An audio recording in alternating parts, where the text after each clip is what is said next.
Paul Ifill. 238 appearances and 40 goals for Millwall, spanning across 7 years. Auto windscreen finalist at Wembley, an integral part of the 2001 promotion winning team. Single-handedly took West Ham apart in the Mother's Day massacre. Scored the greatest hat-trick I've ever seen live at Cambridge. Played a part in Millwall's only ever UEFA Cup campaign. It's fair to say that at Millwall, Paul Ifill achieved it all.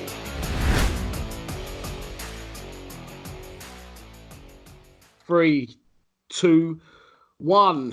Here he is, Mr. Paul Ifill, legend. Hello. How you doing, mate? You all right? I'm very well, thank you. I was worried about the connection, because obviously you're in. For those who don't know, you're living in New Zealand now, so yeah. Pretty good connection though, mind you. You must do a lot of Skyping back home, I suppose. I do. I was trying to keep in contact with some of my old teammates and obviously some of my old schoolmates and stuff. So we're pretty lucky to have something this good in Skype. Yeah, it's decent, mate. It's better than some of my cameras, if I'm honest. Well, so we were just talking off camera just before we started. So you're actually in lockdown as well over there?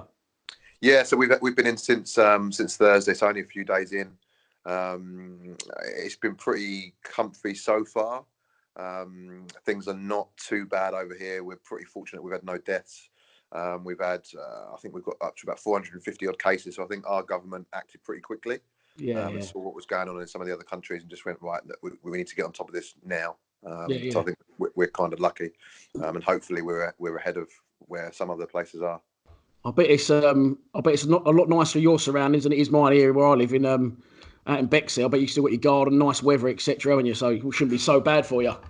No, it's not terrible. It's not terrible. I mean, a storm came through yesterday from nowhere because we've just ended the summer and it's been quite nice, and then rain came for the last couple of days, so we've not been able to get out, even in the garden. But thinking about what some people must be dealing with, and we're pretty fortunate here to even have a place to go and sit in the garden. Well, you teed me up lovely. You said a storm. Some would say you was like a storm flying down that wind. So we're going to talk obviously about your times at Millwall. We spoke to some people from your era. It was an iconic era in the club's history, and definitely in my lifetime. I was I'm the same age as you, so unbelievable times for us. And we're just going to look back on the things that happened, the things that you want to share with us, and memories you've got. Because I say we saw the football, but a great group as well as a great bunch of players. It was very close and a brilliant squad. So. Something I didn't know, I said to you before as well, we went on air. I've made notes. I don't really need notes because I know a lot about you. But at the same time, 238 appearances, 40 goals in 7 years. You achieved a lot in your time, Millwall. I don't want to miss any of it. So I've made a few notes. The one thing I didn't know in my era, I didn't know you started. I thought you'd come through the youth at Millwall, but you didn't, did you? Sort of. I only did the second year. Second year of my YT. So. Oh, really? Yeah, so as a younger kid, I'm born and bred in Brighton, and I was in Brighton's youth academy for a little bit of time there, but it was a shambles. I'd been going, I don't know, 8-9 months with a couple of my mates. Probably would have been 13 at the time, and I remember going and we did this session, and the coach who'd been coaching me for 9 months went, "Hey, son," I went, "You're not my dad," and he goes, "No, I call everybody son." I said, "You don't know my name, do you?" And he said, "Just move over there, son. Carry on." I said, "You don't know my name." I said, "You've been coaching me for 9 months. You don't know my name." He said, "No, I don't." I said, "Well." So I remember going home that night, and I said to my mum and dad, I said, "Like, this place is a shambles. Like, they don't even know our names. What we doing? We're just, putting money into a club that and they don't care about us." So me and my two mates decided that day we'd leave. So we all left, and to cut a long story short, one of those guys was a guy called Joe Alabd, who ended up playing rugby for Bath and Bristol, and now lives in France. My other mate ended up playing as a pro golfer. So we all made right decisions. You was all sporting inclined then. Yeah. So we got it right. We got it right. But from there, I had I think Watford picked me up for a little while. So I was at Watford for probably about a year. Then a new director of youth football came in and basically said, we'll call you, don't call us. And my parents had to sort of explain what that meant. And then I was just playing local football. And I think I made my debut at 16 in a team called Saltdean. Because that's what I looked at on the Wikipedia. It said you played for Saltdean and then found your way to Millwall. Yeah, so it's way down the ladder. Sort of been a great little club, though. To be fair, really good place to start. They love playing youth players. They stuck me in. I was playing up front, and we had an old Millwall winger called Tony Towner, who was 41, and he was playing right wing, and he was sensational. And I it's see a funny. lot of people. I see a lot of people about him. I mean, he's before my generation, but you still see a lot of people say about him was an unbelievable player for Millwall. He was 41 years old, a year older than me now, and he was unbelievable. I know it was a low level, but some of the things he did, I didn't realise it until later on in my career, but there was so much I copied from him when I played on the wing. So I wasn't a winger back then, I was a centre forward. So he was crossing balls in for me, and it was making my job easy. I was scoring goals left, right and centre in a men's team, and that's what actually led to me getting trials for Millwall. Decent. So you say you grew up in Brighton. On the map, Brighton's not a long way from South Bermondsey, but culturally it's worlds apart. How was that for you, going in and around the club and just getting a taste of our fan base and getting a taste of what was to come? Yeah, I mean, I had my trial, terrible trial to start with. Actually, I was awful. They chucked me in against Crystal Palace. I remember, like I said, 16-year-old kid in against Palace, and that day they had like Bruce Dyer playing for Palace, and he'd just gone for £1 million, and I was thinking, oh my goodness, he's 19 going for £1 million. Millwall just signed me for like 2 Mars bars. So it was pretty daunting. Well, they hadn't signed me, so they hadn't even signed me. I was on trial. So went in, played the game, didn't play well at all, and I was quite quick back in those days. And I remember just thinking, I just want one sniff, give me one sniff, and the ball got played in to me. I didn't get hold of it. It bounced back. Centre half decided to slide it back to the goalkeeper, and he underhit it, and I was off, mate. I was off. I was through. This is my moment. I thought, no, this is goal time. This is what I do.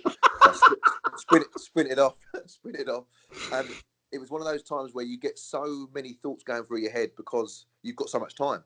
So I'm I'm going to dink him. No, I'm going to go round him. No, I'm going to do a step over. I had all these things going through my head, and at the last minute I thought, nah, sod that. I'm just going to whack it as hard as I can. And as I went to hit it, it took the tiniest little bobble. I completely missed the ball, fell over. Mate, it was at the Den, actually. I fell over. I had bloody glass all over my face, dirt in my teeth. It was just one of those moments, and I wanted the ground to swallow me up. Came off the pitch, went up to the director's lounge, and my dad was up there. And my dad's not like a huggy type of guy, but he just put his arms out and gave me a big hug. It was that hug to say, "Unlucky son, you've fucked this one up. You've messed this one up." You come good in the end, mate. No, you come good in the end. You come good in the end. Yeah, so they actually offered me a deal.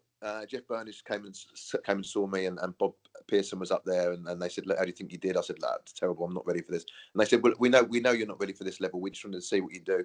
Oh, he was honest. Yeah, no, he was dead honest. He said, "Look, every time you gave it away, you tried to win it back, and then you give it away again, and then you tried to win it back." He said, "We just needed to know that you had that work ethic, and we'll coach the rest. So here's a year's YTS." So that was it. So signed that, obviously over the moon. But coming in, I just wasn't ready for what I found, I suppose. It was like I'd gone from Brighton, which is all pretty nicey, and you go into a changing room full of lads, South London boys, and it's different. And you're there to take their place. And I remember right at the start, me and Reedy clashed so badly. Did you really? Oh, Reedy was horrible. I didn't like him. He didn't like me, honestly.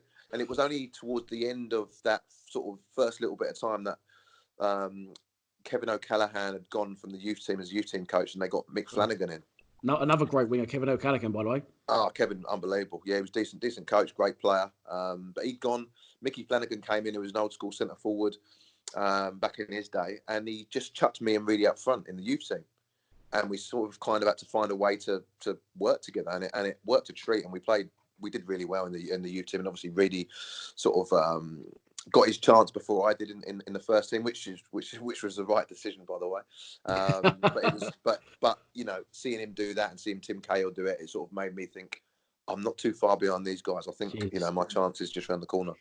Mate, I'm genuinely tingling talking like the players. I look back now, I said it something the other day. Look back now at that team, and you think, how do we almost go back to back promotions? But now thinking about it, an unbelievable squad. But we'll get to that further down the line. Your debut, do you remember your debut? Yeah, I'll never forget it. Lincoln away. Cool. Lincoln away. I remember getting the nod because Reedy had been playing in the first team on the wing, So was, I think Lucas Neal as well. And I wasn't a winger back then. I was a centre forward. So they had something happened. Reedy got injured, and Lucas got suspended, all the other way around. But anyway, there was no right winger. I know that much in the whole bloody squad.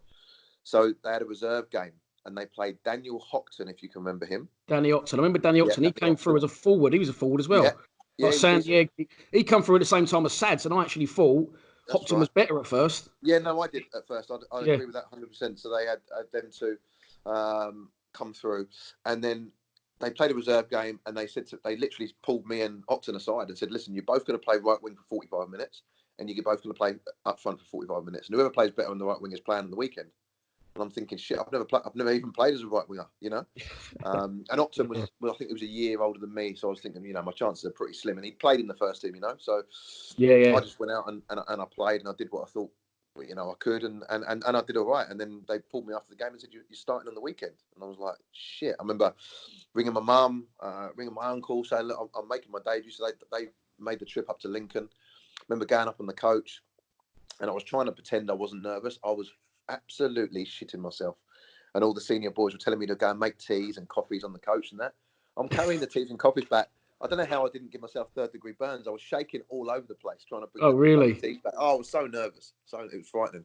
But got out there and I did all right. So it would have been Billy Bonds gave you your debut, is that right? It was it would have been Keith Stevens. It would have been Keith. Billy gave him my first contract. Right. It was Keith Stevens and Alan McCleary. And they just said, "Look, we just want you to get up and down, work hard, get your crosses in when you can get your crosses in, get your shots off." And I remember, I think we ended up being beat 2-0.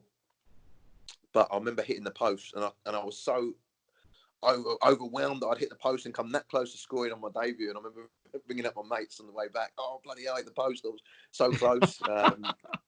So excited. I thought, you know, this is it. I'm in. And then the following week, I was just out of the squad, I think, and didn't play again for weeks. Remember your first goal when it did come? I do, because I'd been doing really well in the reserves and had scored goals in the youth team and stuff. But by this point, they just chucked me on the right because I was quick. They chucked me on the right, and I'd been a centre forward, so I was finding myself in all sorts of different positions to what I was used to. So it was just the chances didn't seem to come a lot, but it was weighing on me. And I remember I think I'd gone 14 games without a goal, and obviously because you've come through the youth team and the reserves with a bit of a reputation of scoring goals, it was expected. And it was weighing quite heavy on me. Although there were people, you know, we had some good players scoring goals, so it wasn't too big a problem. Harris's squad, Sads. Oh, mate, them two were, you know, bloody ridiculous. Obviously, later on we had Paul Moody, Steve Claridge. So we had guys who could put the ball in the back of the net. It wasn't a problem. 100%. But people scoring goals left, right, and centre, I just couldn't get on the score sheet. And then I think we'd already played the LDV Vans Trophy, and it was the last game of the season, and we were playing Preston. I remember Sads going down the left-hand side, and he just cut a ball back to the edge of the box. And I'd always been a guy who, at this stage of my career, just whacked everything. I just smashed everything. And as it came back, I thought, I might just side foot this. And I just side footed it. And it just, as soon as it left my foot, I thought, oh, that's in. And I remember it just curled around the defender, and it just nestled in the corner, and I lost it. I was off running. No one could catch me. It was, what a moment. Like, it was a goal that meant nothing. You know, in the big scheme of things, it weren't to go up. But to you, the first one on the ball. Oh, it just made me feel like I was a proper professional player. You know, that was unbelievable moment. Did you get that sort of, say you played for non-league, and then you finally got your chance when you weren't expecting it, out of position. Then all of a sudden you find yourself at Wembley, playing at Wembley in the final. Was that ridiculous? Absolutely. Did it sink in? Or was it just like on cloud nine? No, it was amazing, because a couple of years before I'd been to work as a steward at the playoff final when Palace played. When Dave Hopkins scored that last-minute winner. Ginger fella with no teeth, I remember him. Yeah, that's right. Yeah, I remember him, yeah. Because it was going extra time, and we didn't want it to go to extra time because it meant more work for us. And so more money. No, exactly, and for no money. So I remember I kept sneaking off my post because I was down in sort of underneath it in Wembley. And I kept running up the stairs to see, you know, please somebody score. And I'll get to the top of the stairs, and Hopkins rips it out. It was an absolute banger goal, by the way. Yeah, I remember it. Stinker right in the top bin, and I run down the stairs. Yes, we've got a winner. So at that point, it would have been the only time I'd ever celebrated a Palace goal. But yeah, we celebrated, and I remember I was working with my cousin, and he'd followed my football all the way through. He said you'll be playing in no time at all. I said, don't be stupid. He said, you'll be playing it in no time at all. And it came way quicker than I ever thought. And obviously, we went on an unbelievable cup run that year, but it was the makings of the team that was to be, you know, a couple of years on from that. Yeah, because did you get a sense of like, what am I actually doing, or did you think, no, fuck it, I'm good enough to be in like at that stage? Nah. You haven't played a lot of football, really, had you? Not loads. No, some players play their whole career, don't get to Wembley. So yeah, no, I didn't feel like I belonged. It went by in a flash. I don't remember enough of it. I didn't. You know, we lost. I can tell you, we lost. Yeah, I know that much in the last minute again. Ridiculous. Because we played quite well that day, and obviously we had 50-odd thousand fans. They had bloody 8, and it was just one of them. It was all set up for us to get beat. You know what I mean? It was ridiculous. I still remember at full time, Gerard Lavin got his shirt and was waving it on the corner flag like to all our fans. Like, we had so many fans. They've just continually fucked us down the years, Wigan, in so many times. Oh, playoffs this season. Ridiculous. I hated them. Hated Wigan. They were a good side. They were a good side, but I hated them. Yeah. Well, after that season, obviously, your second season, 99-2000 season, is more obviously an established pro, then got a lot more games in. And we come close again, losing to Wigan, and we finished 5th. Rhino McCleary was still managed. They got sacked the next year. Early in the September. Game. Yeah. Obviously, that was a lot of fans now, even still myself, feel, God, that was harsh, especially not because they were legends, not just because of that, but as I say, we finished 5th in 99-2000, and it was very early in the following season when they did get sacked. But on reflection, we don't know. It's hindsight, they could have done the same thing that McGee did. But I spoke to Tony Wall before, and he said that, to be fair to McGee, he did, although they built the foundations of that team, McGee just took it to the next level. Yeah, look, I loved Rhino and Mac. I loved them. They gave me a real opportunity to play professional football. So, you can never take that away. They were excellent with me. And they gave so many of us youngsters a chance. Yeah. And I think Tony's right there. It was built by them, and then McGee took it to another level that we didn't know was probably possible. I mean, if I had to name the best coach I've ever worked under, for me it was McGee. And I know people have got different things to say about him, and maybe it hasn't gone so well as I thought he would go afterwards. But oh my God, for me, he was absolutely fantastic. Took my game to the next level. I loved him. Some Mill fans look back and my sponsor of the channel said the other day, if you please all Mill fans, you're doing something wrong, no matter who you are. If you're a player, a manager, me doing this channel, like, you're never going to please everyone. But I felt that McGee didn't really get the credit he deserves. Same with Dennis Wise later down the line. But McGee, I've written down there some of the players: Sadlier, Harris, Lucas Neal, yourself, Stephen Reid, Keane, Cahill. It's just, was it not just great players, but to say the togetherness in the dressing room? Was you just buzzing to get in there every day and be around the boys? Yeah, for me it was weird because I'd only ever been at Millwall. I assumed that every club was like that. Didn't know how good it was. You had great lads, great banter, the coaching was good, the setup was good, everything. And then I've been to other places and you're like, oh shit, this isn't normal. Yeah. This is You had it so good first time round, you didn't really appreciate it. Probably didn't appreciate it, but when you went in other places, then I appreciated it. Then I looked and thought, oh well, and that's why we'd get to this later. But that's why after I finished at Palace, I wanted to go back to Millwall. Yeah. Who McGee was with him? What was so good about it? Was it his coaching as well, or his man management? For me, was unbelievable. Unbelievable. I remember you talked about the hat trick earlier. That season, I was shit. I was rubbish. Week in, week out, I was rubbish. And I remember going into. So you was a bit of a not. I thought you was brilliant. Don't get me wrong, but at times wingers in general can be a little bit of a luxury player, can't they? If they have an off day, they might lose the ball and people get. And you used to get a bit of shit, but I thought you was the thing with me was I kind of took the playground aspect of the game, and exactly what you mean. I just love to beat people, and the problem with that is you can't do it all the time. Lionel Messi can, but barring him, most people are going to lose it more than they go past somebody, and I just loved it. That was what gave me a buzz. People like scoring goals. I love scoring goals, but for me, going past the defender and leaving him on the floor and trying to get you crossing and get you shot in, I love playing football for that. I get why the fans were pissed off at times, but I think as you go into that move trying to lose the ball, do you? You're trying to do something for your team always. So that's Well, how I used to see it. Millwall, they base it on hard work, but you did work hard, but we're not used to flair players. We're not really used to No, it. Even I Jeb got Wallace that. now, we've got Jeb Wallace at the minute. I moan about him all the time. He's fucking he's trying to do a step over in his own bot. But you got to, you do need players like that around. We're grateful to have them, blessed to have them. No, I think so. I think if you can get the balance right, brilliant. But I think with what we had then, with the players around us, I had a little bit of freedom, and it was probably one of the best times of my career. But McGee was so good in his man management of me and giving me the confidence. And I remember, like I said, that season I was not very good at all, and I was getting a lot of stick. And I went in to speak to Mark, and I said, "Look, why do you keep picking me?" I said, "Week in, week out, I just keep letting you down." He said, "Listen, you're training the house down." He said, "At some point, you're going to translate that form from training to the game." And he said, "If I give up on you now, what sort of man am I?" He said, "I can see it. It's going to come." And I remember that night, obviously away at Cambridge, and he'd said to me before the game, he said, I think it's coming. I think it's coming." And I've scored that game. I remember going in afterwards, give him a big hug.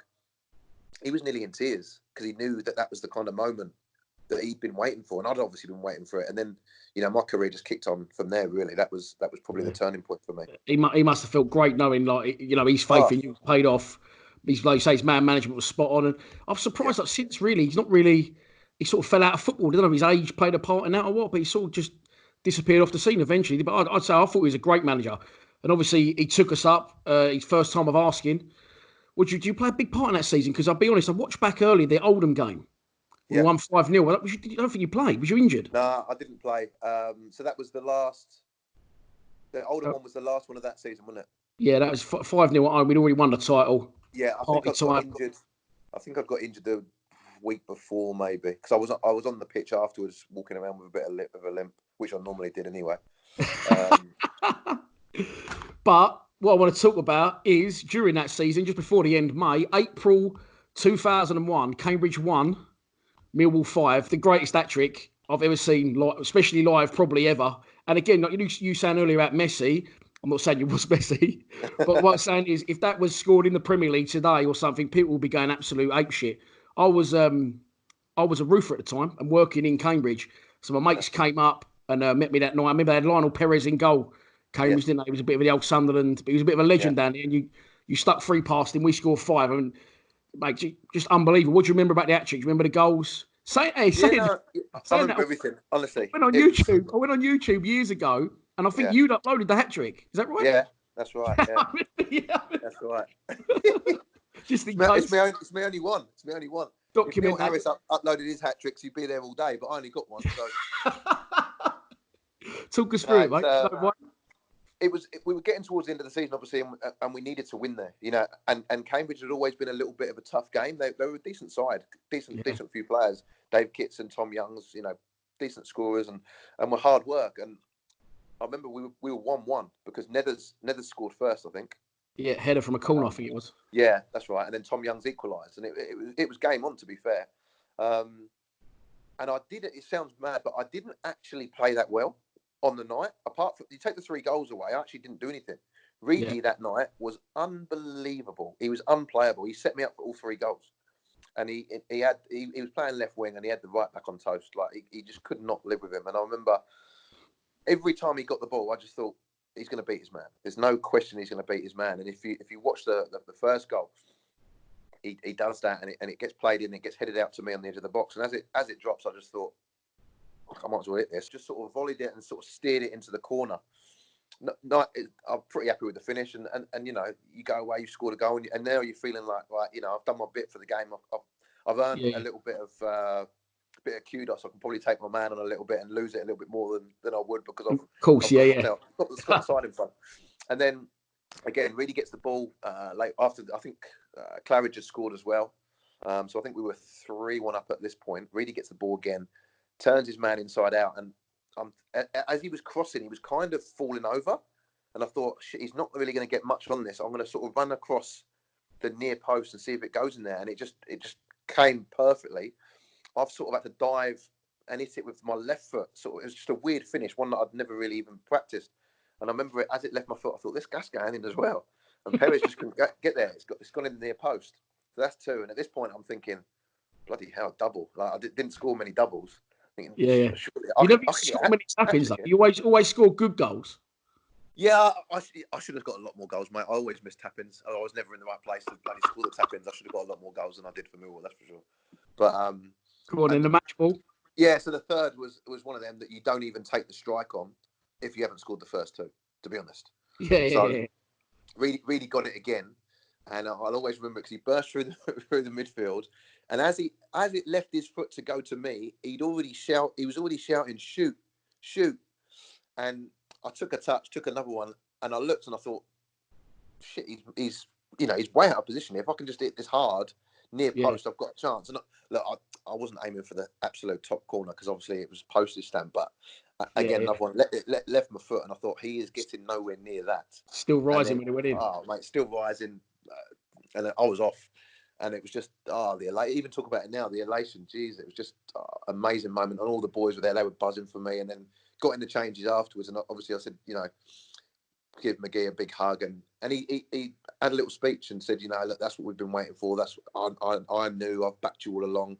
I knew you had it in you, and what a moment! It was magnificent. Sounds unbelievable. He didn't try and take your match ball off you, did you, and take it home?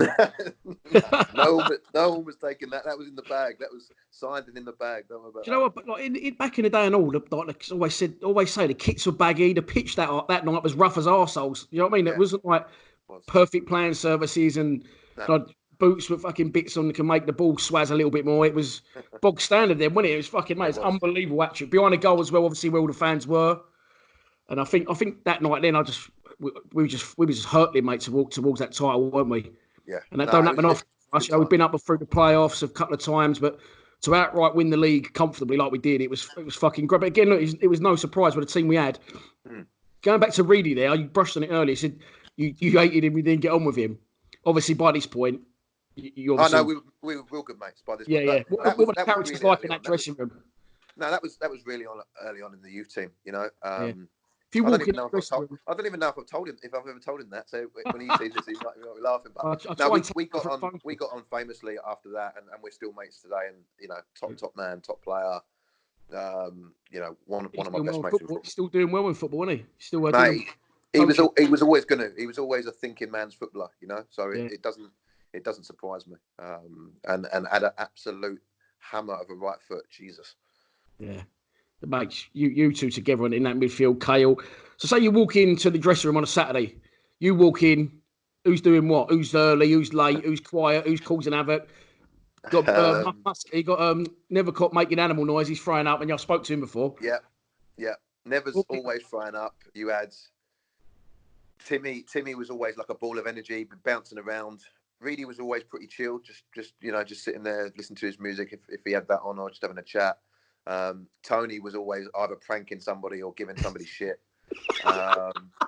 Sounds about right. Yeah, Matty was one of my best mates. Matty was Mr. OCD, so he had like flipping 8 different bottles that had to be, 1 inch apart, and he had to do one boot up first, and he was mad. So I used to travelled up with him. Did you travel up with Matty Lawrence? Didn't you? Yeah, so Matty lived just around the corner from me. So like so when we were at Palace as well, we travelled together. So again, Matty's one of my best mates. Moved out to America now, hasn't he? He moved out to America. He's in America, yeah. He's in America. He's working in.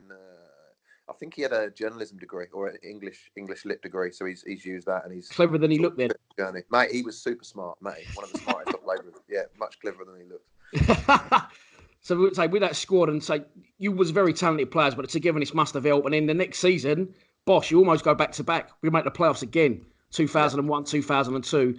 Yeah. A couple of additions we got in that you mentioned there was obviously Claridge, Dion Dublin.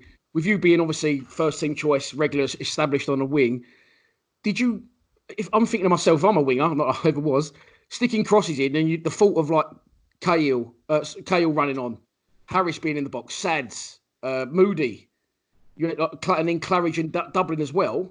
Yeah. Like, do you just think, I've only got to put this into that area and someone's going to get on the end of this? I was a terrible crosser of the ball the first few years of my career. Awful. Like, honest, no, I remember it. That's why the fans used to hate me the first couple of years. I'd beat 3 men. I beat 3 men and then kick it in the stand. And then I'd beat 4 men and then hit the first defender, like trying to cross it. So I used to frustrate myself, and I used to work on my crossing, honestly, on a daily basis, just over and over again. And those forwards helped me by coming out and explaining what they wanted. And I remember I think my first full season, the year. So after the LDV, the next season, I think I ended up getting 11 goals. I got 19 assists that year. Jesus. And not one decent cross. They were bad crosses that Chopper would probably get on the end of and make something out of them, you know. Made them look good, yeah. Yeah, made them look good. Like they'd be bouncing in and horrible, and he'd take a chest, turn a defender, and put it in the net, and I'd get an assist for that. Thinking, how'd they give that to me when Chopper's just had to do something, you know, sensational to put the ball in the net? But that was how it went until, you know, a couple of years later, I did start getting better. And like you said, you know, Paul Moody, geez, you could put the ball anywhere, and he was going to out-jump somebody. Sads was the same, then Dion Dublin, and Claridge was a wily old character, you know. He'd always put couldn't work him out, Claridge. I couldn't work him out. He didn't look like he should be any good at football. He wasn't quick. He weren't a target man. What was he good at? What was he good at? But he managed. But he always put the ball in the net. He was just a natural goal scorer, mate. When he scored hundreds of goals all across his career. But look at him, like if you saw him in the street or saw him on a pitch, you'd think he's won a competition. Like, he don't even look like a football. 100%. Like his pads all over the place, his shirt untacked. It was always like 3 sizes too big. And he just, like you said, he just looked slow. But mate, he always picked up positions that defenders hated. He always had the run on them, even though he wasn't quick. He was always in a position where they had to look over their shoulder. Then bang, he was in front. Mate, he was a good player, Claridge. He was good. He was very good. We came close. If you had to pick, then that is a tough one. If you had to pick who was the best out of that bunch, I know they're different sorts of strikers. If you had to say, today they play like one. A lot of teams play one up front. If you had one in the middle there, who would you have? Dion Dublin didn't play a lot for Millwall, did he? Dublin, Harris, Sadlier, Claridge, Moody. Oh, bloody hell. It's tough, isn't it? I put you on the spot there.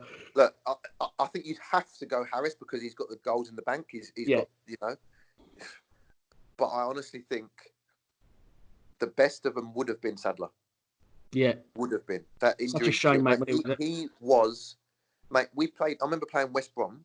Darren Moore was an absolute monster. He made Darren Moore look like a little baby. He was picking him up, put him in his pocket. Darren Moore didn't have a clue, didn't know what to do. Is that the night we won 2-0 at their ground? Yeah, when it was on TV. It was right, live. Mate, he was unbelievable that night. And I remember thinking, you're doing that to a guy who's played a lot of Premier League games. Yeah. And he was on the path, Sads. He was going to go all the way. I'm telling you, he would have been, you know, you talk about Reedy and Timmy, they had great careers, and I'm not knocking them by any stretch, but I think Sads could have gone past all of them. Yeah, a lot of people say that. It's such a shame what he had to end his career early, didn't he? He nearly made a comeback, didn't he? He ended his career and then he nearly made a comeback at one point, but unbelievable player. And as I said earlier, to go from, similar to yourself, like you thought, hang on, what's going on here? They could play me on the wing. I've played in a trial and fell over and kicked the floor. Now I'm playing here. Same with Sad. Hopton was better. They came through at the same time. Hopton was better. I didn't really think a lot of Sads. Didn't even... Sometimes you think a player's not great, but you could see they got something. I didn't even think he looked like he had that something.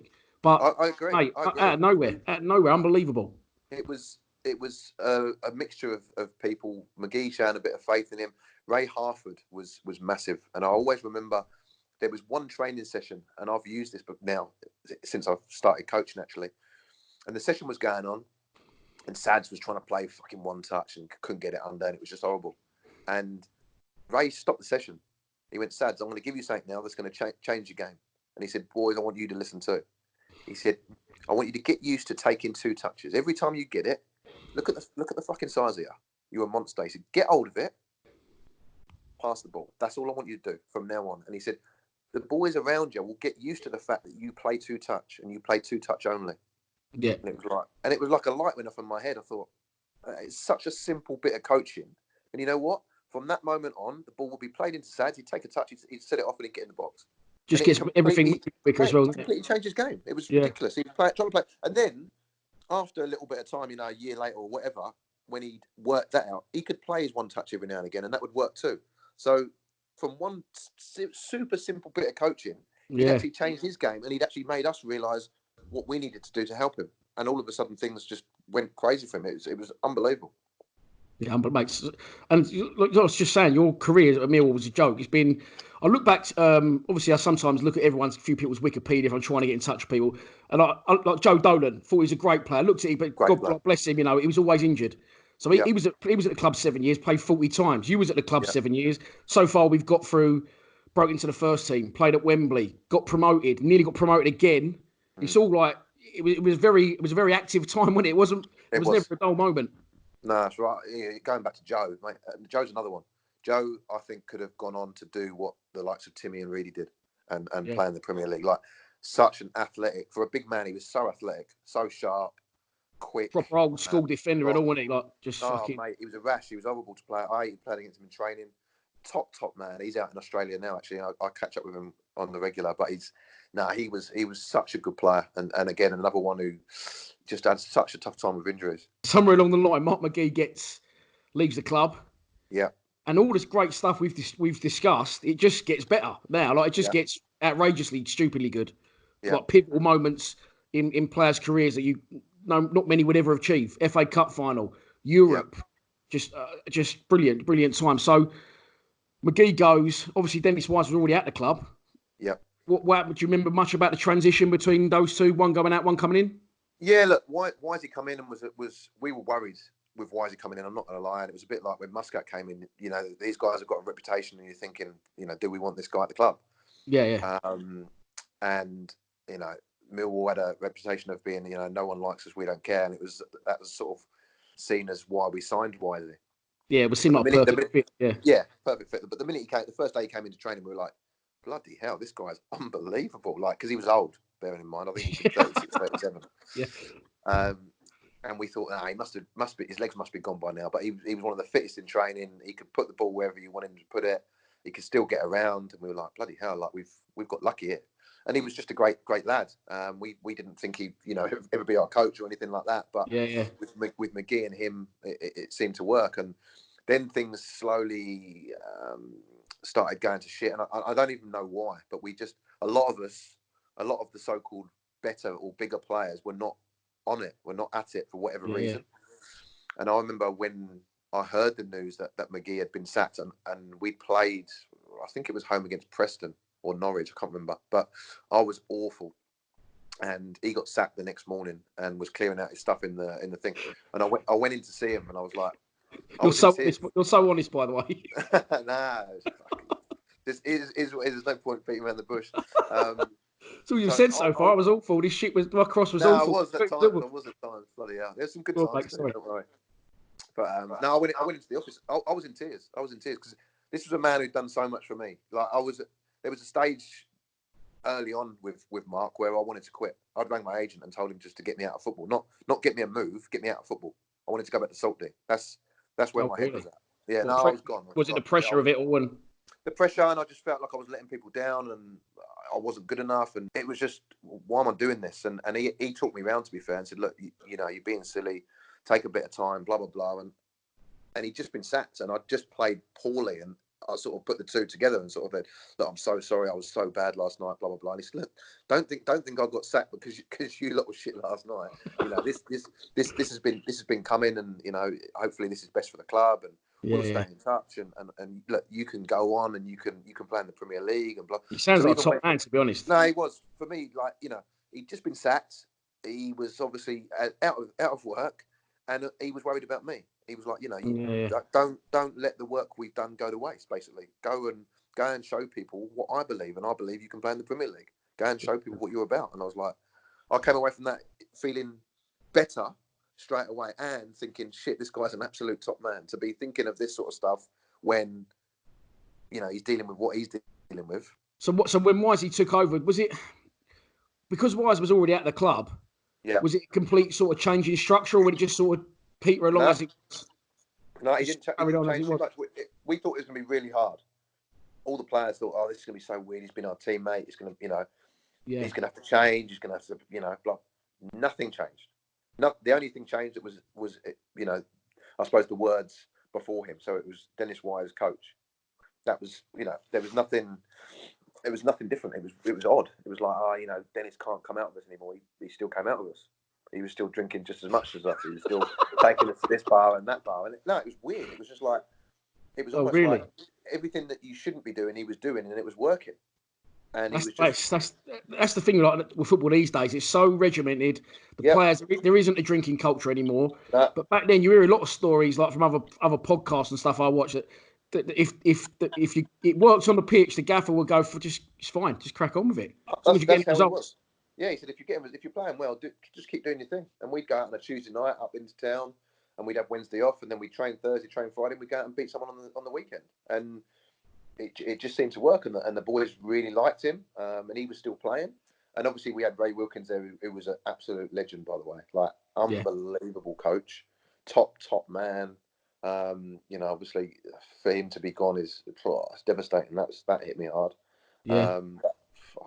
The two of them just got it right, and that run to the cup final was just ridiculous. Well, that's what I was going to get onto was the cup run that we went on.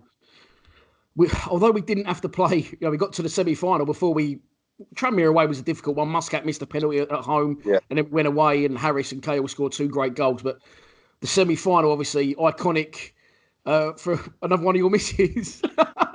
a brilliant run, cut inside left foot. Mark Poom saves it, and Cahill sticks in the rebound. What was that like? Being Old Trafford and just the atmosphere. I can only imagine, but to hear out of your mouth, great. The cup run was magnificent, and like you said, we hadn't really played, and I think we played Burnley early on, who were a decent side in our league, and then we just managed to get all the plum ties all the way through, really. And then even the semi, you're looking at the semi-finalists. It was Arsenal, Man U, us, and Sunderland. So sat there going, please give us the other. And when we saw that come out, both sides must have thought, this is the best opportunity we're going to get to play in an FA Cup final. And then again, I remember going up there the day before, and I wasn't nervous. It was weird with the semi. I wasn't nervous at all. That year we were playing some good stuff in the league, and I thought, I don't care who we're playing in our league, we're good enough to beat them. And I remember before the game, Wisey was going around pumping the boys up, and he'd come over to me because I was playing against George McCartney and Julio Arca on my side, so they were quite. Argentina, I remember him. Argentina. Yeah. That's right. So they were quite decent down our side, and Wisey was worried. I remember him saying to me, "Listen, you've got to do a shift here because Arca and McCartney are going to be doubling up on Matty, and if you don't track back and help." And I said, "Don't worry about that. They're going to have to worry about me going the other way. I won't have time to be. I won't need to be defending today." And he said, "Look, if you get an opportunity, make sure you hit one of them hard." And I won't rely on my tackles at all. But about 15 minutes into the game, and ball slid into Arca.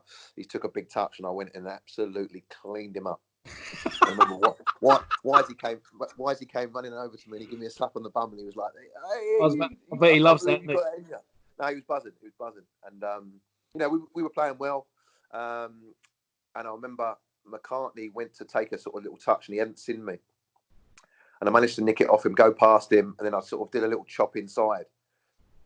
And I was reading the thing the other day, and Tim Cahill was doing an interview, and he was talking about his defining moment in football, and it was the goal in the semi-final. And I missed mine, obviously, because if I'd have stuck it in, it'd been my defining moment in football. So, but I should have took another touch. I should have took another touch, made the keeper move his feet, and just slid it in the corner. But at this point, to be fair, Timmy's hit that, and from the original camera angle, it looks like a great goal, but it took a massive deflection, didn't it? It takes a big deflection. It could easily have not gone in. Yeah, definitely. But so it's I should have scored. It's hit his chest, and as I'm thinking, oh my God, I've missed an absolute sitter. Look round, Timmy's running in, hits it. It took the deflection, goes in. Timmy runs off, and obviously you've got that iconic photo of him in front of the fans with his shirt around his head and all that. Harris behind him, yeah. Oh, brilliant! As I'm running to catch him, I tear my groin. For fuck's sake. Yeah, that shows you how injury prone I was, right? So I'm like, so I'm trying to catch him, and I'm thinking, shit, I've probably done my groin here, and I'm thinking I can't come off now. I look like a tit. So the game restarts, and I'm like, so I think, oh, maybe it's one of them that it's a muscle spasm. Maybe I can just run this off. And the ball comes to me the next time, and I take off on a run, and I'm like, oh my God, put my hand up, go down. I get stretchered off in an FA Cup semi-final for a sore groin. I'm lying in the treatment room like in bits, and about 20 minutes later, Muskie walks off with a flipping broken kneecap and a broken knee and God knows what. So that tells you what he was about. I'm stretched off with a little sore groin, and he's flipping walking off. He'd have hopped off if he'd lost the leg, Muscat, when he was a fucking... Yeah, no, that's right. What was he like? Exactly, I mean, everyone knows what he was like. There's an iconic photo of him with Milan Baros around the throat. I think it's in like a cup match against Liverpool. What was It he? Was he exactly like that off the pitch as well, or was he different when he went Nah, across the white line? nicest guy ever off the pitch. Nicest guy. Never had a problem with him. When he signed, the boys, we were all together. I remember it, and we were like, "Oh my, why are we signing this guy? Like, he's a lunatic." Because He's ended a few careers. Oh mate, yeah, he's a horrible player on the pitch, right? So he'd been in like, I don't know, maybe a week, maybe 10 days, and we played away against Watford on TV. And I remember buzzing because we had a TV game, because back in the Championship we just didn't get TV games. You got one a year or something. So I think I'd scored actually in that game. We were 1-1. We were going quite well. And Muskie comes running out with the ball, and he's got the ball at his feet, and Danny Webber's like falling in front of him.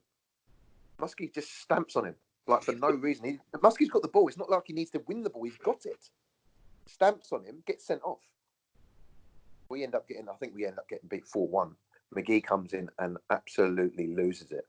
I bring you to the fucking club, and you do that. You do anything like that to me, to us again, you will never play for this club again. And, oh, really? And then he made him captain a few weeks later after that. It was the best move ever. It was the best move ever, honestly. So him having the red card, the way McGee dealt with it, and then making him captain. What a captain. Unbelievable.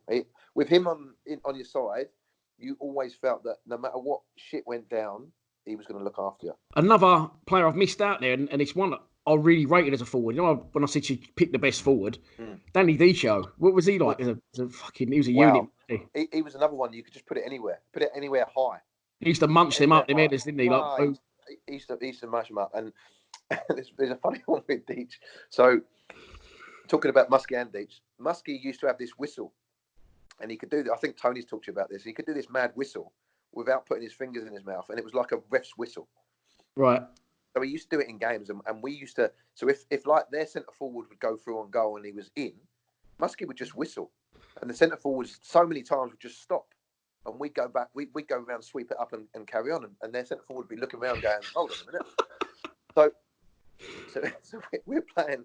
I think it was away at Crewe, and the ball's been played over the top for us this time, and Deech is through on goal, 1-on-1. So but he's being chased down by their centre half. So Muskie gives it the whistle. Deech stops and picks the ball up. Oh my god! So we're like at half time. Deech, that's Muskie. If you hear that, just keep playing. Just keep going. Why did Muskie do it? I don't know. He just used to be like, and it just used to fire out, and it was just. In the end, he got banned. He got banned because the refs were onto him. Really? The refs assessed, the head ref or whatever he was back then, Key Packet, whoever he was, came down to the training ground and said to us, "Look, you've got to stop doing this because it's bringing the game into disrepute. You know, the refs are onto you now. If you do it, you're going to get a yellow card. Do it again, you're going to get a red card." Not only that, you just cost Dicho another goal. Yeah, no, but the amount of goals we scored because of it was ridiculous. Yeah. Fucking brilliant. Absolutely brilliant. Good player. He's very good player. Top guy as well. Really, really nice guy. He's over in Canada now, I think. What trying goal? Canada. He's a legend over there. He scored the first ever goal for Toronto in the MLS. Right. A diving header, actually. Not surprised. He used to munch them up, mate, then into the box. He did. Fucking brilliant, mate. But it's just unbelievable times. I just think, looking back, it was unbelievable. Maybe it's because it's in the past. It's a little bit more nostalgic. Will we look back at the current times in years to come and go, that's fucking unbelievable as well? But I don't think many teams will get near the team you was in. Yeah, it's hard to say. I hope they do. I really hope they do. It'd be good to have some really, really good times back. But bloody hell, I don't think we knew how good some of those boys were going to become, if you know what I mean. Yeah, like I said, a lot of those boys ended up playing in the Prem. You know, Reedy, Tim Cahill, Tony Warner, myself, not for long, but there was Darren Ward. There was a lot of guys that went on and had really good careers. And I think at the time that was probably a million miles from where we thought we were going to end up. And some of the others that didn't quite make it, that in my opinion would have: Joe Dolan, Richard Sadler, Neil Harris, if he hadn't had the cancer worries, you know. Yeah, he lost the pace, didn't he, after that? Unfortunately. Yeah, he did, and for him to come back and do what he did in the end was absolutely ridiculous, and it shows what he's all about too. So, yeah, I look back and think there was so many different parts to that squad, and I mean we've not even talked about Christophe Keane'S as well. What a player he was. Do you know what it is? I can see I'm sitting at a desk. I can see you're holding your phone. I don't want to drive you mad. That's all it is. But I'll sit here all night and talk about it. No, it's all good. I'm all right. Don't worry about that. My computer's broken. What about coming in Keane? We've been to see Keane, haven't we? Me and Denzel went to see him, mate, and he was fucking mate. He nearly died about a month before, and he was like, "No, come, still come. I can't wait." And Yeah, he was on top form, mate, and his legs were hanging off and that, but he was just unbelievable banter still. What a guy, top guy. He was about 5'2" on tiptoes, Christoph, but he was so fiery, and you'd want him on your side if you're having a tear up. I tell you, top guy, that magnificent left foot, so much ability. I think he used to annoy people because he had so much ability, and after time he looked like he wasn't bothered. But he was, he was similar to me in that he wanted the ball all the time. He wanted to beat his man all the time. But I mean, he could put a ball wherever he wanted. I certainly couldn't. But his left foot was. He had a beautiful left foot, didn't he? Yeah, he did. Yeah, he had a great left foot. Right, one game that I want to speak to you about because I did a video on it the other day, and I remember us hammering West Ham, the Mother's Day massacre. But looking back, mate, honestly, it was more impressive than your fucking hat-trick at Cambridge. It was ridiculous how good you was. I think I sent it to you. I've watched it a few times, mate. I love that. That was one of my best performances in a Millwall shirt. It was ridiculous, and I didn't bloody score. But I remember the first goal, Christian Daly tucked in, and the left-footed cross. Before that, right? You'd won the penalty and all.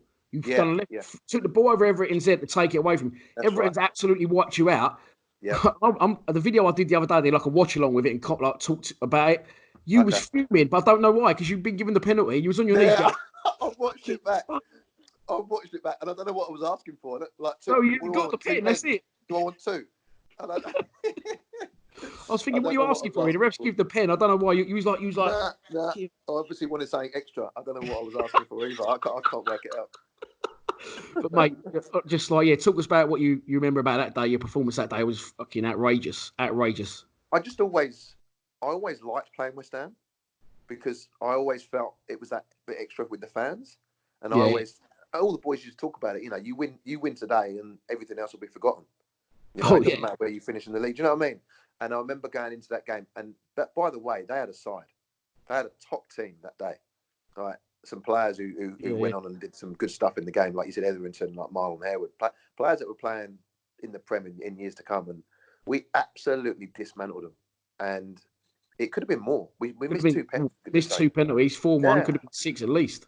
No, that's what I mean. Timmy should have got his hat trick, and we've been practicing pens all bloody week.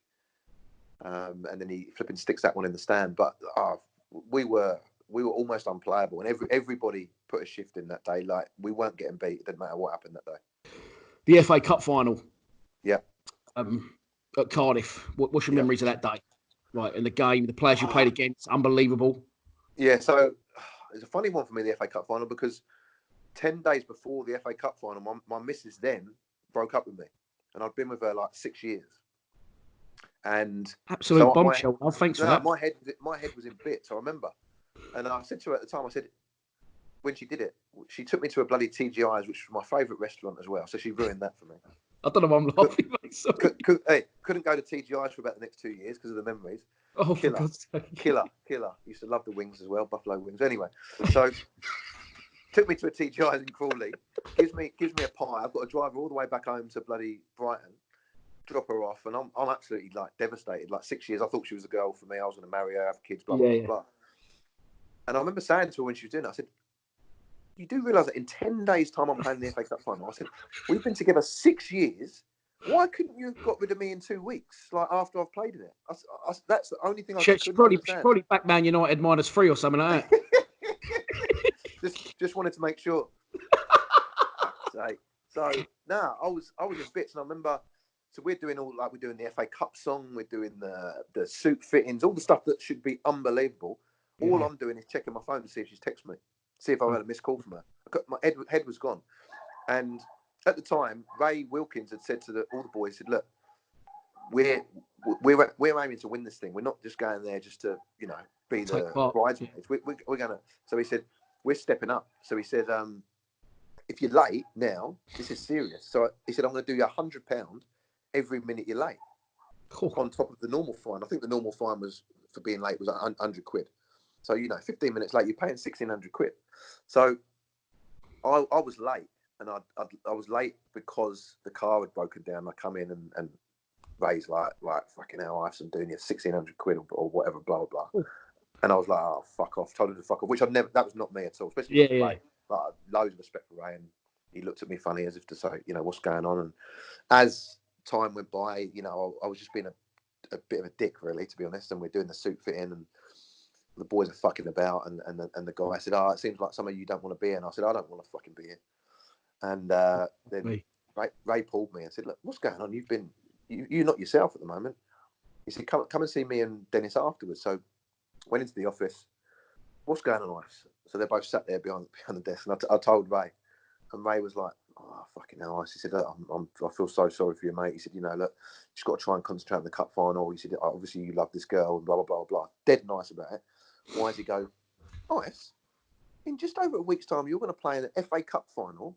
He said, there's going to be girls fucking throwing themselves at you. What the fuck are you worried about? So you've got good cop, bad cop. Yeah. Now I'm in the room, and you've got Ray and Wisey arguing over the best course of action with my ex-missus. And whether I should invite her to the final, not invite her, just get on with it. Fucking tell her I love her. And I'm just sat there like thinking, this is so took over the preparation for the whole cup final. Nah. So, but it was kind of what I needed, and I felt like they understood now. And they said, listen, you're probably never going to play in the FA Cup final again. Hopefully you do, but you've got to take all this in. You've got to try and enjoy it for what it is, and don't let what's happened ruin that. And I did. And to be fair, I'm glad I had that conversation, because as we went on and we got closer to it, I just concentrated on that. I did invite her to the cup final. She did actually turn up with her parents and stuff in it. And, what a day. So magnificent. You get there and you're in the tunnel, and you say you're not nervous, and you're thinking, right, it's just a game against 11 guys, and you look to your left and you've got Ruud van Nistelrooy, and you've got Ryan Giggs, and you've got Paul Scholes, and you've got Roy Keane.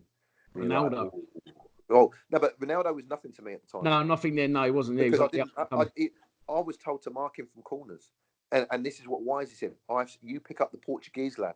That's who he was. We didn't know.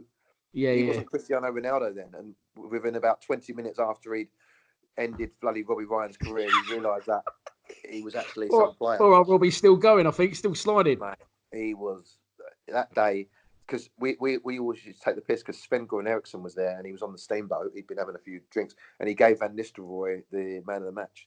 Mate, Ronaldo was sensational that day. Yeah. Van Nistelrooy was nowhere near. Sven-Goran Eriksson was lagging?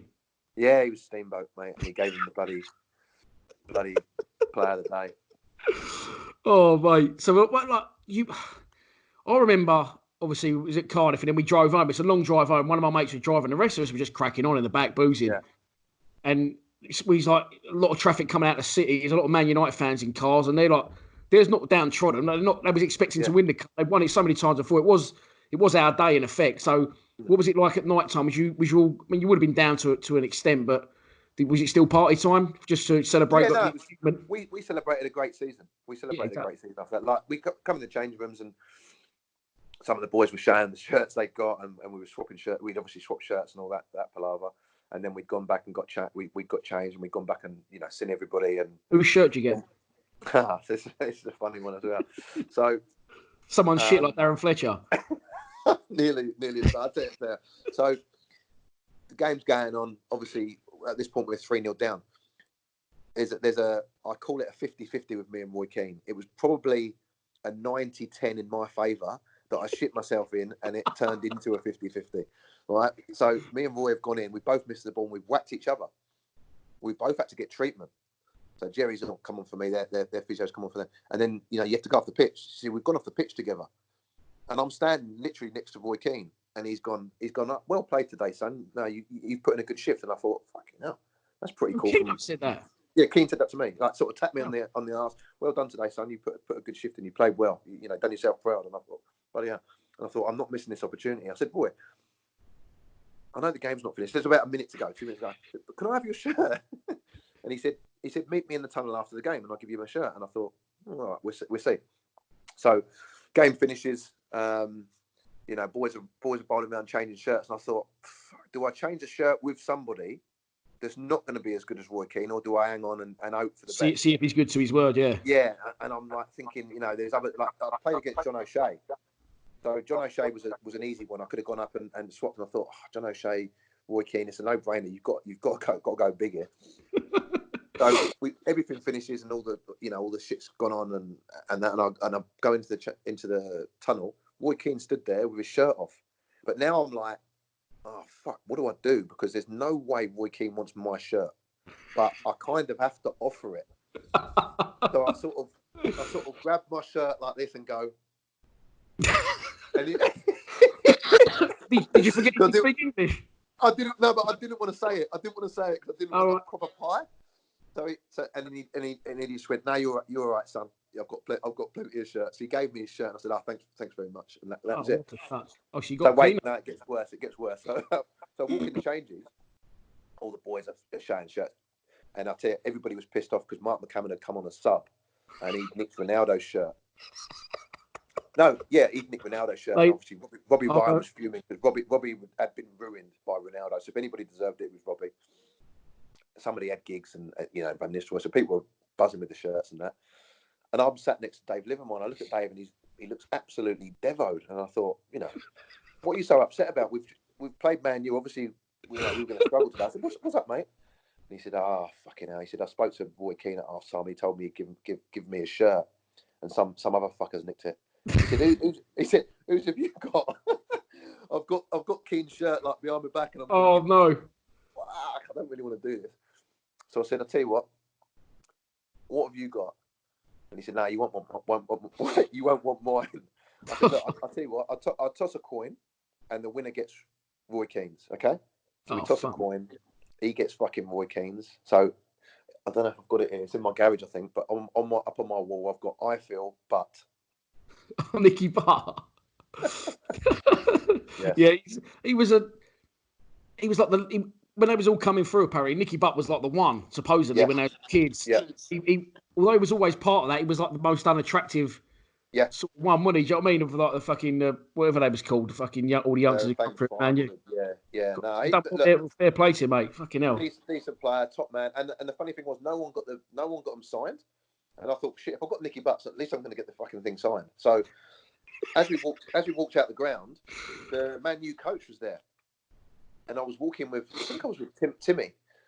And I said, I'm going to go and get this fucking signed. He said, no, you're not. I said, I'm going on the coach. He went, nah. I said, watch this. So I just bowled on the coach. Nicky Butt's there with like... We're sitting next to Roy Keane. Roy Keane's... They were playing cards. It was 4 of them playing cards. I think it was Gary Neville, Nicky Butt. Can't even remember who it was. But they were sat there playing cards. I went, Nicky, sorry, mate. Sorry to bother you, but is there any chance you can sign this?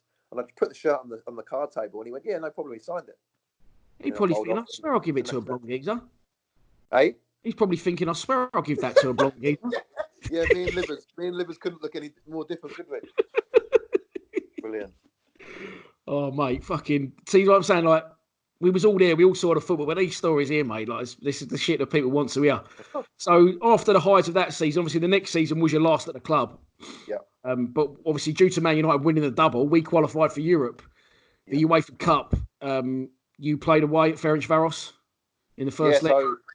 So the start of that season, I got injured. I think again against Wigan. I think it bloody was. Maybe was it Wigan? Anyway, I played against somebody, done my ankle, and in trying to return from that ankle injury, I had a bone spur on the back of my heel, and it was a nightmare. So anytime I tried to strike the ball, it would catch this bone spur, and honestly, the pain was a joke. So I couldn't strike the ball.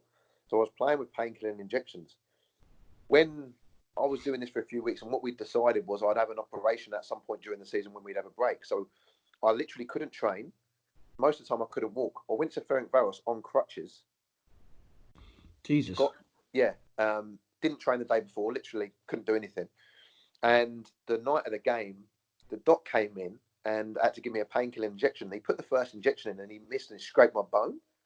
And the pain, it was like electricity went through my body.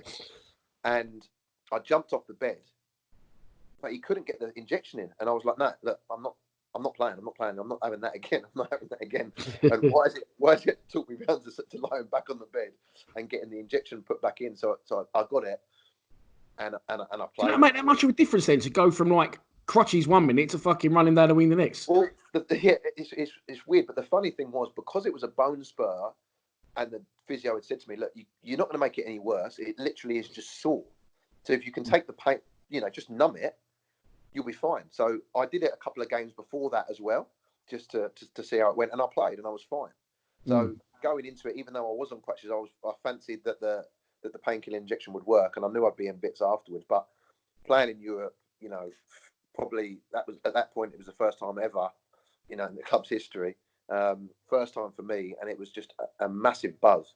And obviously we'd done quite well in the first leg, and we fancied ourselves to go through. And I remember playing, and we were going quite well. And I'd been smashed on the side of the pitch, and I came off to get treatment. Jerry come running over, and the fans were right on this sort of metal netting, and it was just so old school. It was just horrible. And I was there, and I looked up, and the fans are leaning over this thing, absolutely giving me pelters, throwing lighters, throwing coins at me, and I'm getting treatment at this point. Then this full pie comes over the fence and nearly hits me, like a massive pie. And the geezer hadn't even taken a bite out of it. I said, Jerry, get me back on the pitch. I said, if geezers are willing to throw full pies without even taking a bite, what are they going to throw next? So I got back on. We carried on, and we did well. I missed a very, very good chance, and that's one that I should have took a touch and slid it in, and I kind of trying to flick it. And I remember Wisey going absolutely mad at me because we'd created a few chances and we didn't put them away that night. And we were probably the better team on the night. Yeah. And we went out, and it was pretty devastating, to be honest. So, mate, okay, looking back 7 years, like fucking Wembley, Cardiff, FA Cup final, fucking hat trick, like Europe, just achieved everything. Did that play a part in you eventually wanting to leave the club, or was it your choice? I didn't want to leave. No? Absolutely, no. That's one thing that's pissed me off over the years, because I've had so many people say, "Oh, yeah, you decided to leave." Absolutely not true. So I can set the record straight here. So I had no intention of going anywhere. In my mind, I was thinking we just need to reinvest, because obviously we'd lost Timmy.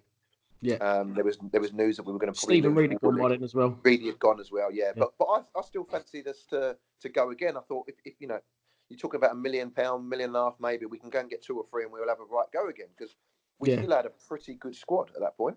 Well, we came close, didn't we? I think, and then the FA Cup ended up being a distraction almost, didn't it? The run. It killed us. And then obviously the following season with Europe, the season after that would have been a good time to start afresh with no distractions. That's what we felt, and it obviously it didn't happen. And I think we'd had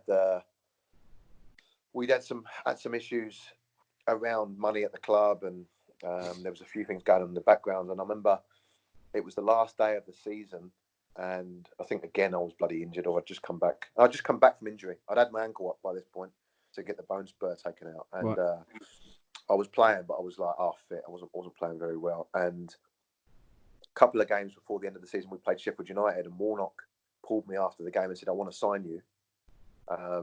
He said, "But you don't look fit." I said, "I've just come back from a ankle op," and he said, "I'm going to try and sign you in the summer."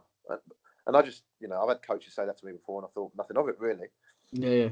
And then the season finished, last game of the season, and I'm chatting to Wisey actually in the corridor about what's going on. And he said, "Look, I think the club want to sell you." I said, "What do you mean the club want to sell? I don't want to go." He said, "Look, I think this is going to happen quite quickly." And then all of a sudden, Jeff Burnage comes around and says, "I also want to speak to you." So he says, "The club have agreed to sell you to Sheffield United." I said, "Pardon?" He said, "The club have agreed to Sheffield." I said, "I don't want to go." And I was in tears. I said, I can imagine, like, just from speaking to you tonight, I can imagine you're the sort of fella, it took, was at Brighton, come to Millwall, that took a little bit of accustoming, getting used to, and then you was settled, you was happy. You didn't want to be shipping up north somewhere, Yorkshire, wherever it is. Honestly, it's weird, and it doesn't really happen in football. I saw myself playing for Millwall for my whole career. That was me. I was just that kind of guy. I would have loved to have done, what others had done. And I came through. You were settled there. You was comfortable. Yeah, I was happy. I was having a great time. I loved the club. I felt we were having a little bit of a blip, but we were going to come back. I looked at someone like Keith Stevens and thought, don't get me wrong, legend. And I'm not trying to claim I'm anything like that, but played 500 odd games for the club. I thought, why can't I do that? Yeah. And I remember I'm there with Jeff, and I was in tears. I was like, "Jeff, I don't want to go. I don't want to go. Look, the club need the money, blah, blah, blah." He said to me, and I said, "So I don't get any say in this?" He said, "Look, the club have agreed a fee." I said, "Well, what happens if I don't agree personal terms?" He said, "Look, Sheffield United really want you. Neil Warnock's a good coach." He said, "They've got a bit of money coming in. They're going to pay you what you want. They're probably going to go up to the Premier League. So this is your chance to play in the Premier League." I said, "But Jeff, surely we can fucking go again. We can get to the Premier League. Look at what we've done over the last couple of years.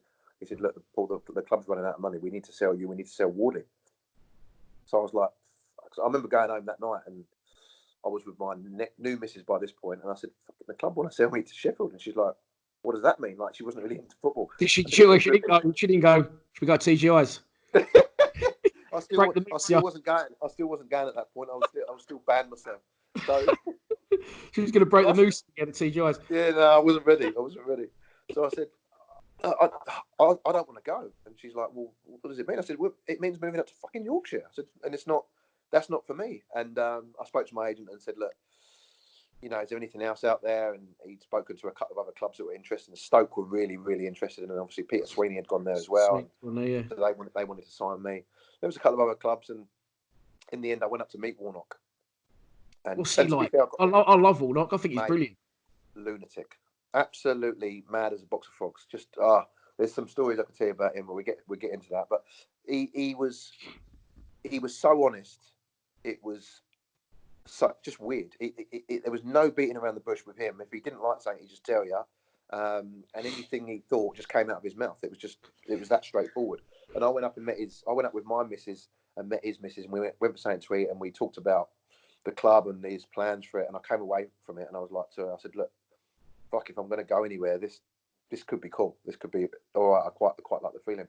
So I went back to my agent. I said, look, just all I want is I just want to double my money, and I'll go. I said, if you can get anything on top of that, you can have it yourself. So he negotiated the deal for me, and it was all done. And I'd agreed it, but I hadn't signed it.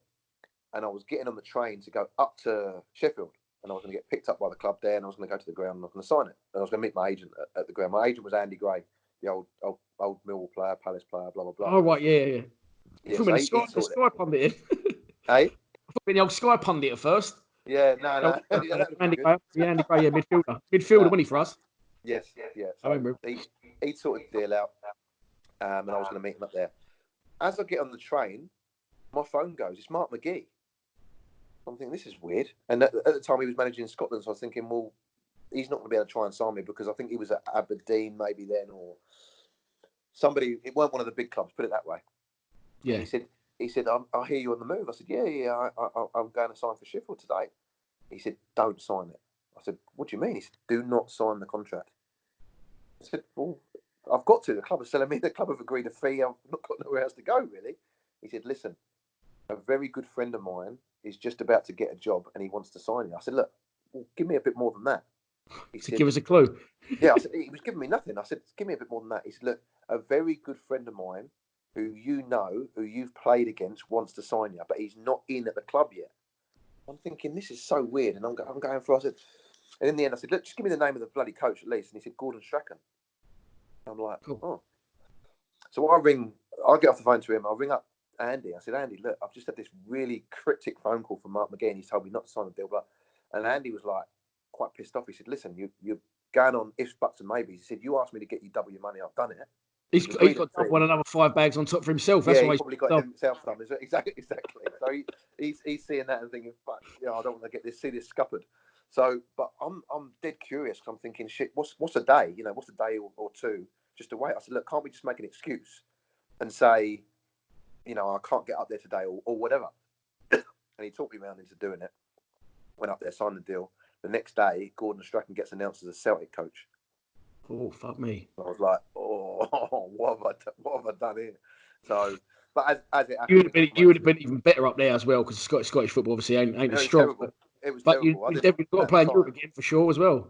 No, that's right. So you look at it like that. But I ended up playing in the Premier League, albeit for a short period of time. But that's what I always wanted to do, and we got promoted into the Premier League, which was pretty special too. So I think I made the right decision, maybe, but that always does play on my mind a little bit that I could have played in the Scottish Prem and played in potentially the Champions League. And mate, the thing that I'd love to hear, and I'm sure everyone else watching will be like, you didn't want to leave Millwall. We had that a lot from players. They didn't want to leave Millwall. But mate, honestly, thanks for your time. It's been absolutely unbelievable. So 7 years, single-handedly took West Ham apart in the Mother's Day massacre, the best hat trick I've ever seen. And mate, some unbelievable stories. You absolute legend. Top man, mate. No problem.